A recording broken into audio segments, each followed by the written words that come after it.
Hello नमस्कार।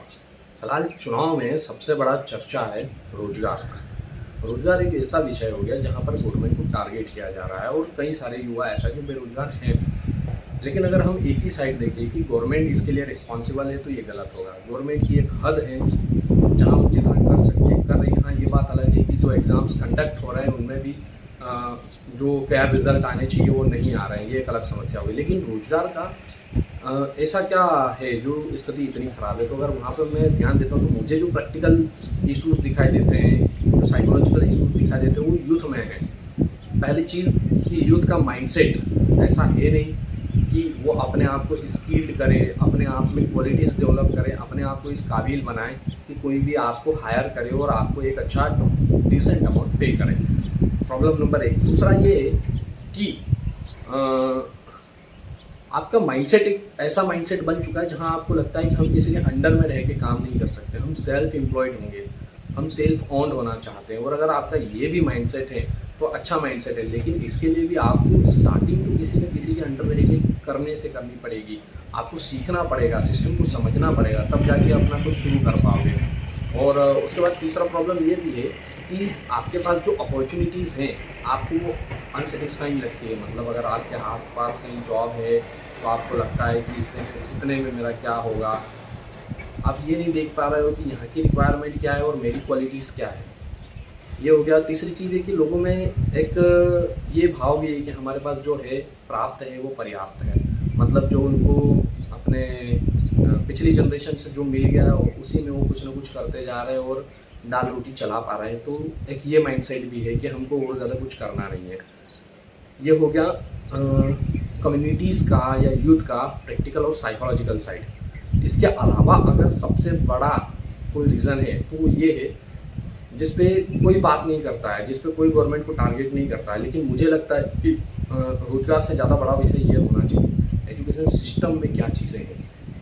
क्या हमारा एजुकेशन सिस्टम ऐसे माइंडसेट डेवलप कर पा रहा है जो अपने आप की इम्पोर्टेंस को समझे, अपने टाइम की वैल्यू को समझे, अपनी अप्रोच को वो बदल पाएँ, या उनका माइंडसेट ऐसा हो कि हमें सिर्फ प्रोग्रेस चाहिए, हमें आइडेंटिटी चाहिए, हमें रिस्पेक्ट चाहिए, हमें रेपुटेशन चाहिए। ऐसे माइंडसेट हमारा एजुकेशन सिस्टम डेवलप करता ही नहीं है। ना माँ-बाप इन चीज़ों को प्रायोरिटी देते हैं कि आप स्किल्ड बनो, आप बस ग्रेजुएशन करो, डिग्रीज़ इकट्ठा करो। उसके बाद हम आपको टॉर्चर करने के लिए तैयार हैं कि ये नहीं कर रहा, वो नहीं कर रहा। ये चीज़ें होती है, फेस की है, मैंने भी की है और मेरे आस-पास के लोग भी फेस कर रहे हैं। मैं खुद 13 से मैंने स्टार्ट किया था ग्रेजुएशन, तब मैं सिर्फ ग्रेजुएशन किया और अपना समय बर्बाद किया।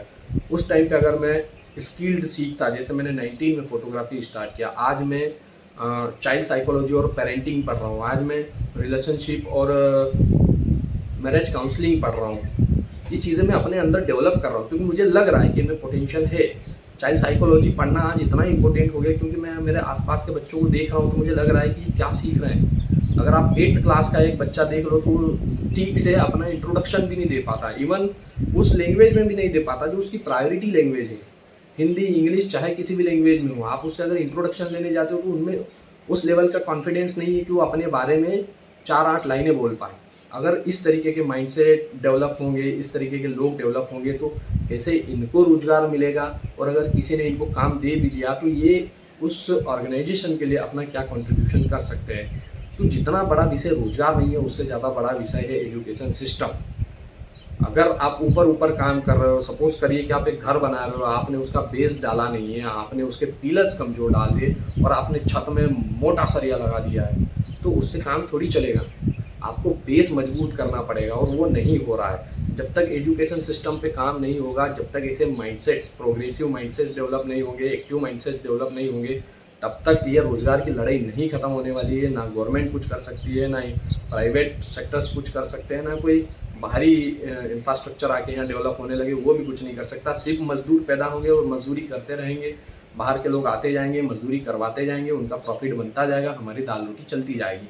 बस यही चीज़ें होगी। तो मुझे लगता है कि रोज़गार से ज़्यादा हमको ज़रूरत है इस विषय पर बात करने की।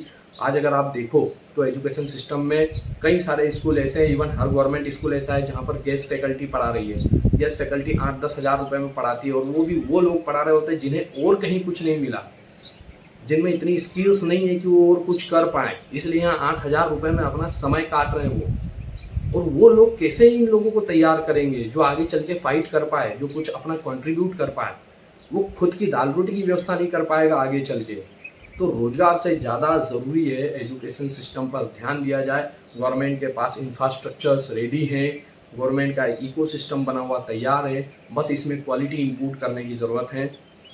और अगर इस पे ध्यान नहीं दिया गया तो कोई रोज़गार जनरेट नहीं होगा, कितनी गवर्नमेंट्स बदल जाए। और ये जो बात करते हैं कि 2047 में हम एक विकसित राष्ट्र होंगे, ये सिर्फ कहने वाली बात है। कहने वाले कह देते हैं, उस पर कोई ब्लेम करेगा नहीं, कोई अमाउंट कटेगा नहीं। सुनने में ये बात अच्छी लगती है तो कोई क्वेश्चन करेगा नहीं, लेकिन आज की अगर आप हालात देखो तो कंडीशन कहीं से कहीं तक ये नहीं कहती कि हम 2047 में डेवलप्ड कंट्रीज़ में आएंगे या विकसित राष्ट्र बन जाएंगे। तो इतनी सी बात थी। धन्यवाद।